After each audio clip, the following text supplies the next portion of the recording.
This channel does not promote any violent, harmful, or illegal activities. All content provided by this channel is meant for an educational purpose only. এদিকে ভিন রাজ্যে আলু পাঠানো নিয়ে প্রদীপ মজুমদার ও বেচারাম বাবাকে ভর্ৎসনা করলেন মুখ্যমন্ত্রী। গতকাল প্রশাসনিক বৈঠকে মমতা বন্দ্যোপাধ্যায় দুই মন্ত্রীর উদ্দেশ্যে বলেন, আপনারা তো আলু ছেড়ে দিলেন, কেন ছেড়ে দিলেন আমায় না জিজ্ঞেস করে? এখানে মানুষ বেশি দামে কিনবে আর আপনারা ছেড়ে দেবেন ইচ্ছে মতো।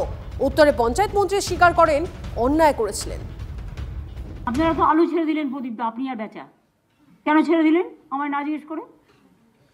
এখানে মানুষ বেশি দামে কিনবে আর আপনারা ছেড়ে দেবেন ইচ্ছে মতো। না ম্যাডাম, আমরা ছাড়িনি, ওটা অন্যায় করেছিল, তার জন্য আবার ইম্পোজ করা হয়েছে যে মুহূর্তে আমাদের নজরে এসছে। নজরে আগে আসেনি কেন? After death it comes the doctor. কোনো অসুখ কোনো সাহায্য হয়? কখনো কখনো এটাও হয় আমি চোখ বুজে থাকি, দেখতে পাই না, দেখেও দেখতে পাচ্ছি না, তার পেছন দিকে কিছু কারণ থাকে। পুলিশও চোখ বুঝেছিল, আমি খবর পাই, আপনারা পান না। আমার পাঞ্জাবের আলুর দিকে ইন্টারেস্ট কেন? পাঞ্জাবের আলু নেবো যখন আমার প্রয়োজন। হিমঘরের মেয়াদ শেষ হওয়ার পরেও বাঁকুড়ার হিমঘরগুলিতে জমে লক্ষ লক্ষ প্যাকেট আলু। তবে কি রাজ্যের বাজারগুলিতে আলুর চড়া দর ধরে রাখতেই ভিন রাজ্যে আলু রপ্তানি নিয়ে এত তৎপরতা রাজ্য সরকারের? প্রশ্ন বিরোধীদের। গত মৌসুমে রাজ্যে আলুর উৎপাদন কম হয়নি, হিমঘরেও আলু মজুত কম হয়নি, কিন্তু তারপরেও রাজ্যে আলুর ঘাটতির কারণ দেখিয়ে ভিন রাজ্যে আলু রপ্তানি বন্ধ রেখেছে রাজ্য সরকার। অন্যদিকে মেয়াদ শেষেও শুধুমাত্র বাঁকুড়া জেলার হিমঘরগুলিতেই মজুত রয়েছে প্রায় 5 লক্ষ প্যাকেট আলু।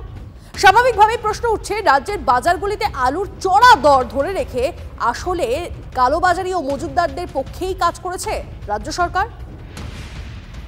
ডিসেম্বরের মধ্যে রাজ্যের হিমঘরগুলি খালি করার নির্দেশ দিয়েছিল রাজ্য সরকার, কিন্তু 31শে ডিসেম্বর পার হয়ে গেলেও এখনও দেখা যাচ্ছে যে শুধুমাত্র বাঁকুড়া জেলার যে কয়েকটি হিমঘর রয়েছে সেই হিমঘরেই 5 লক্ষ প্যাকেট আলু মজুত রয়েছে।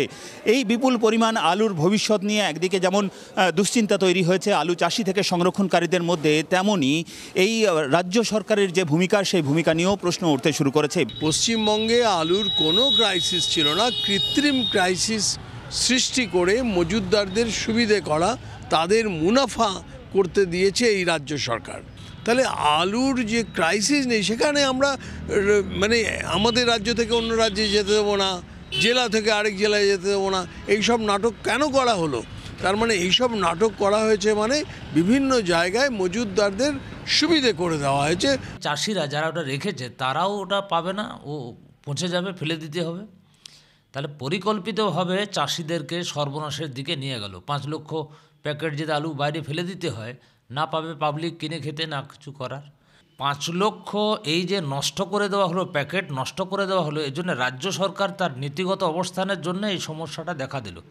কৃত্রিম ক্রাইসিস নয়, ওনারা জিনিসটাকে মানে ক্রয় ক্ষমতা মানে ক্রয় মূল্য থেকেও লোকসানে বিক্রি করতে বাধ্য করছেন, এটাই বলবো। আলুটা আমাদের এবছর গড়পড়তা খরচা হয়েছে 1,50,000 থেকে 70,000 টাকা। আজকে সরকারি সিদ্ধান্তের ফলে আলুটার দাম দাঁড়িয়েছে গাড়ি পিছু 1 লক্ষ টাকা। এই 5 লক্ষ প্যাকেট আলুর ভবিষ্যৎ কি? চাষি সংরক্ষণকারীরা তারা কি আদৌ এই ক্ষতি সামাল দিতে পারবেন? সেটাই এখন সব থেকে বড় প্রশ্ন। বাঁকুড়া থেকে ক্যামেরায় বোধন কর্মকারের সঙ্গে হীরক মুখার্জি, TV9 বাংলা।